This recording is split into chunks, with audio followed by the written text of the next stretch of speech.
All right, Martin, ready to go. Who's got a timer? There you go. Thank you very much, and thanks again everybody for coming.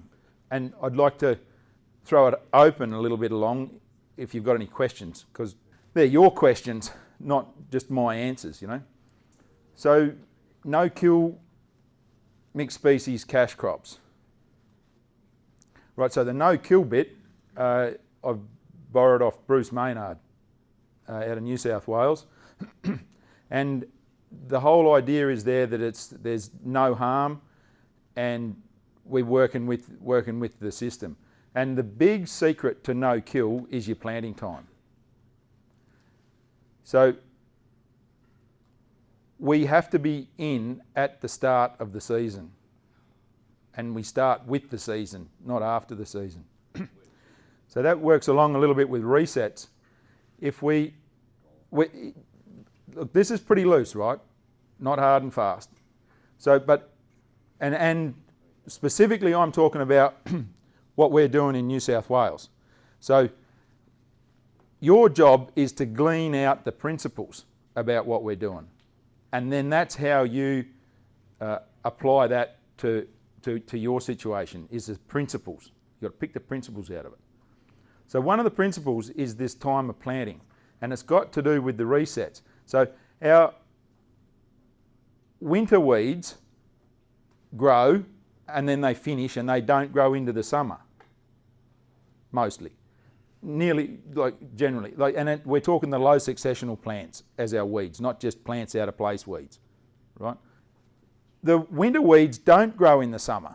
They start at their part of the season, wherever it is, then that's the bit that you've got to work out when they start. And you've got to have your mixed species or your whatever it is that you're trying to plant, so that they're there to start with the season the same as the weeds start. Now, most of your weeds are small seeds, and they're just sitting on top of the ground and that sort of thing. So when they get that shower rain, they're a bit slow to start, just because of the situation. What we're doing with our crops is we're planting them in the ground, not very deep. We're planting them in the ground, and we're planting bigger seeds. You know, those albus lupins that we grow, they're pretty big, and so all of them are. You know, and the wheat and the barley, and they've got a bit of energy, and that's stored up in them to go. So as soon as that rain comes, our seeds are just in the ground this much, and preferably, absolutely preferably, with a good mulch cover, so that they get all the protection they need, but they get the jump right at the beginning of the season. And away they go. And then they've got the ability then, that's to be in front of those weeds, because they've just got a bit more energy to get going, and they grow. And then with it being a mixed species crop, we've got things that happen there. So those tillage radish that we grow, they grow a big leaf pretty quick and spread out and sprawl out on the ground.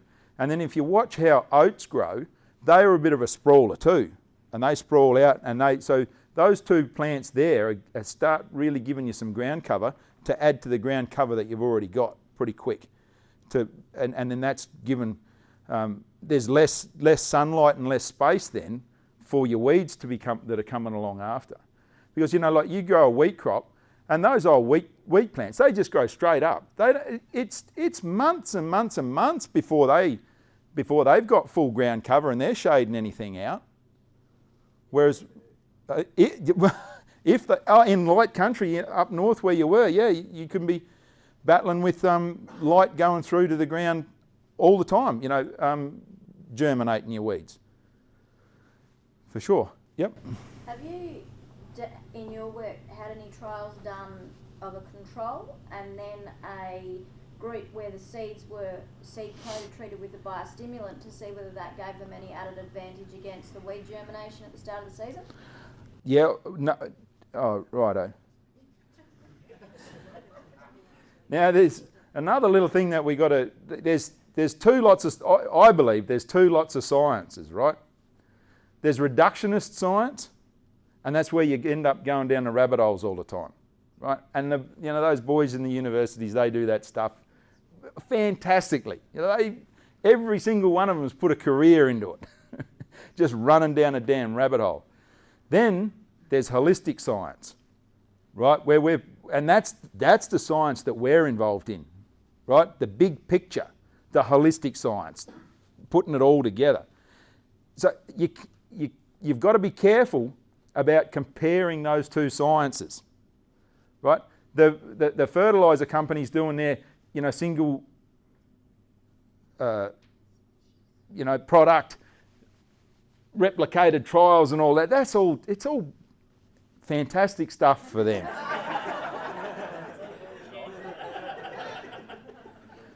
Right, fantastic stuff for them. Now they've got some good information there, right? And if we cherry pick that information and know what we're doing with it, there's nothing wrong with going down the rabbit hole. But be sure to come out of it. Don't stay down the rabbit hole. That's where all those scientists are. They're still down their damn rabbit hole. They'll die there. Happy for them. Because while they're there, they're not pissing with us in the big picture, So this holistic science, that's the stuff that we're involved in, and you've got to stay aware of that. Don't get pigeonholed, don't get rabbit-holed. We got to be always putting the big picture together. I'll just fast forward a little bit here, and when I'm working with the farmer, right, I want him to do a regen area. So whatever it is, if it's, whatever, just a regen area. And one of my buddies down there, it's 1,200 acre paddock, And then like Darren's regen area this year was a 200 hectare paddock. And what Darren did this year that was so fantastic is that with the information that we sort of, the first mixed species crop we put together was 2016. Well, we've been looking at this big picture for 20 years now, so there's all the information that I've got together, all the information, because he's been a farmer all his life, so there's all the information that he's got together. Then we've done some mixed species crops and that, and we learn as we're going along with them what does work, what doesn't work, and we always want to know the good, the bad and the ugly, because we've got to take the lessons from the ugly, So what Darren did this year, which was the coolest thing, is that everything that we knew and that we had the ability to do, he got it right. And I've come up with a new word, and that's DHAV or DAV, right? And we got to stay away from DAV, right? Because DAV is could've, should've, would've, right? We can't come to the end of our system and say we coulda, shoulda, woulda, right? No good. We've got to start with the system and execute it to the best of our ability. And that's why Darren got the result that he got, is because there was no would've, could've, should've's in it. Everything was done. It was planted on time. The mix was something that we put together and it works. We researched biological ferts, so it was a compost-based fert that we used under this crop. And then because we're doing the no-kill, it was planted on time. He was in for the reset, and away it went. And so, yeah. Oh, look, the other thing too is, yes, we did have a good season, right? You can't bring miracles out of shitty seasons. So what is your backstop? And then part of what we're doing, it's no-kill. We've gone into that somewhat. Mixed species, so that's putting plenty of things together. And it's cash crops. Now we're on one of his fence lines. That's the last one out. After that, we go into some bushy country, and then we go into grazing country, and we hit Broken Hill. So it's not. We're not farming blue ribbon country by any stretch of the imagination. Where was I going there? Cash crop. Righto. I love it when you help me, because I get off on a tangent, if you hadn't noticed. So, but the cash crop, if we've got a crop that we've not spent a whole lot of money on, and it's looking like it's finishing early, well, what do you reckon the rest of our pasture is going to be looking like? And we're more than likely going to start having some hungry sheep around about then, right? So we'll run those sheep through there and do whatever it is we've got to do with those sheep, so that we don't come to the, and matching stocking rate to carrying capacity. If we're having a shitty year, our carrying capacity is going to be reduced. So when our carrying capacity is reduced, we've got to be thinking about our stocking rate. And if that's got to be reduced, well, we do a job on some sheep and we send them, And then another thing with your livestock and your sheep, you've got to treat them as a production unit. if you own them and they're not doing any production for you, what's the point of owning them? Right? If you might as well take your money out of them and sell them and let somebody else own them and do the production with them. Like feeding animals for no reason and not getting any production out of them is a waste of grass. We haven't got enough grass to waste grass. But so that's part of our cash crop. We can cash a crop that's maybe not going to go to harvest or whatever out with the sheep and take it. Because we haven't got a whole lot of money invested in it, we're not crying when we've still taken a profit and finished the season a little early. So, but then when we do get the seasons that go with us, like we did this year, then we run the header through it. I told you the story yesterday about harvesting it. It all harvests, it comes in. Then we store it, run it through the seed grader and divide it up and then do whatever we want to do with it. But one thing that we really like to do is always have options. We don't like getting backed into a corner. We want options. So with the ability to grade our mixed species apart, then we've still got options. And that option of grading the radish off it and taking a high value crop and making some serious money out of it, how cool's that? The questions.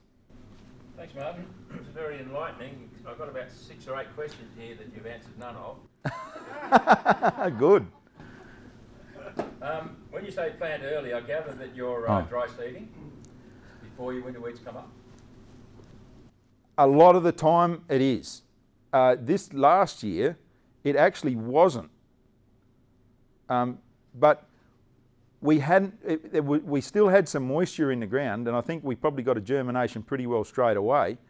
But it was unique there that we still hadn't tipped past the point where it had cooled down enough that our winter weeds and our winter species hadn't kicked in.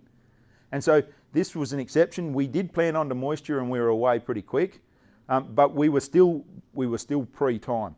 Now, if pre-time means that you've got to be in there dry, well, that's what you've got to be. It's like you've got to be on the bus, right? You've got to be on the bus. You can't turn up to the bus station after the bus has left. Like you've missed the damn bus. What sort of gear are you using? Seeding equipment? Oh, okay. We detail, I know, but No, it's absolutely, because we kicked this one around for ages and ages. Because should we do tine machines? Do we do disc machines? What's the machine for it, right? Anyway, we really did kick it around, and this is the important thing, and this is part of the principle stuff, right? It's horses for courses. Right? So now all of my 3 guys, they've got a disc machine and a tine machine. Right? What we come up with, and this is a little rule of thumb stuff, right? If you've got enough, if you can plant through it with a tine machine, you haven't got enough cover. Right? And if you can plant it with a tine machine, don't plant it with a disc machine. Right, so the crucial part to the disc machine is the ground cover. You've got to have full ground cover for a disc machine to work effectively. With the exception of, if you want to plant it with a disc machine and you haven't got full cover, you've got to do the cultivation. So, all the boys, we like getting hung up on no-till. You've got to do this, you've got to do that, la-di-da-di-da. What I say to my guys is, I say, I don't care what you do. Just tell me why you did it. And if it hasn't ticked 3 boxes, I'm going to be teasing you. Can you just tell us what the reason for the cultivation is? Oh, okay. So over there in New South Wales, we're on a lot of that fairly heavy red crusting type soils. So just stop runoff to get your moisture harvesting. Yeah. So and when no-till came around and these disc machines come around, there's a list of boys that had the disc machines and they all went broke because we're on minimal rainfall over there. You know, it can be low rainfall, and they weren't getting their rain. Their rain was scooting off of these scalded paddocks because they were using their disc machines. So what you're saying is if the farmer you're giving advice to now, if he has done his water infiltration tests and he knows that his country is sucking moisture in like it's going out of fashion, he doesn't need to do that tillage. More than likely not. But ground, and just my time's up, right? And I'm going to leave you with this one thing, right? And it's about ground cover, right? When you go to full ground cover, you're playing a different ball game in a different ballpark, right? So it's not footy at the MCG anymore, right? It's soccer at bloody Liverpool Stadium. So, right, it's completely different. It's a whole different set of rules. You know, you can't grab a soccer ball with your hands anymore. And that's the ground cover. Like, you've got to maintain that ground cover. But as soon as you don't have that ground cover anymore, you're back in the old game in the old stadium. Right? So if you want to, if you're in that new game, right, and then this goes a little bit like, we all want to be Gabe Brown, right? But we can't be Gabe Brown because Gabe Brown's put the groundwork in already. We got to put the groundwork in to get to be where Gabe Brown is. So we can't jump straight to the Gabe Brown system. We've got to build ourselves to the Gabe Brown system. But a lot of that, the major part of that getting to the Gabe Brown system, it got to happen in between the ears. Right, one more. The paradigm shift that we're talking about, it's from kill agriculture to live agriculture. That's the paradigm shift. When you can understand that, then you stop having that fear of weeds and you just understand that plants build soil, all plants together build soil, and then we're on. Gary?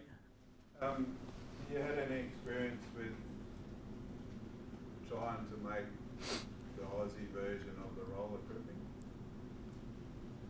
So have you looked at flail mulching, growing that a year ahead, flail mulching it, and then sowing into that mulch? Have you done any work like that? So one of my buddies down in Victoria, he had a little paddock where he was hand feeding some goats, and he's an organic grower, right? So he was always used to kill the weeds. And when you're killing weeds with cultivation, you know, what's the best way to get a paddock of weeds? Plough the bastard up, you know. So here they are trying to get rid of weeds with ploughing after ploughing after ploughing, you know, like, man alive. And then they run late in the season, and then they've not got any ground cover, and then if they're organic, they're not putting much nutrition under it, and you know, they're flogging a dead horse. So this guy was feeding some goats in a little paddock there, and he had a lot of, he was feeding them hay or whatever, and then they bared out around it, and then he took them out. Then there must have been some oats and that in the hay, so then he's got this little paddock that self-seeded with oats.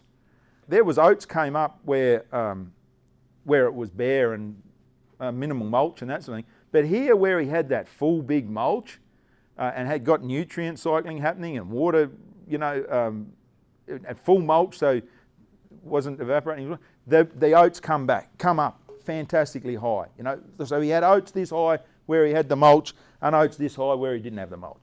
So he thought, what's the go here?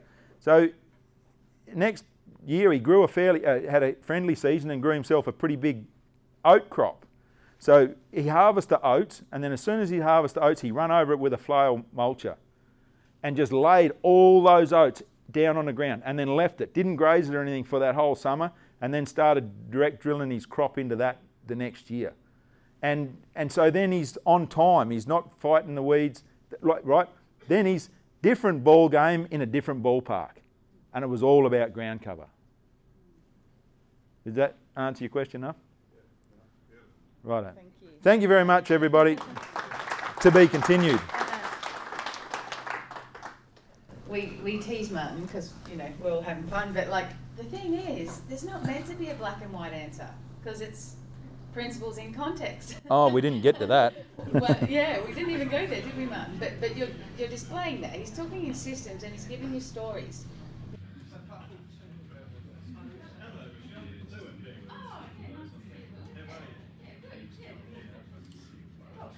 So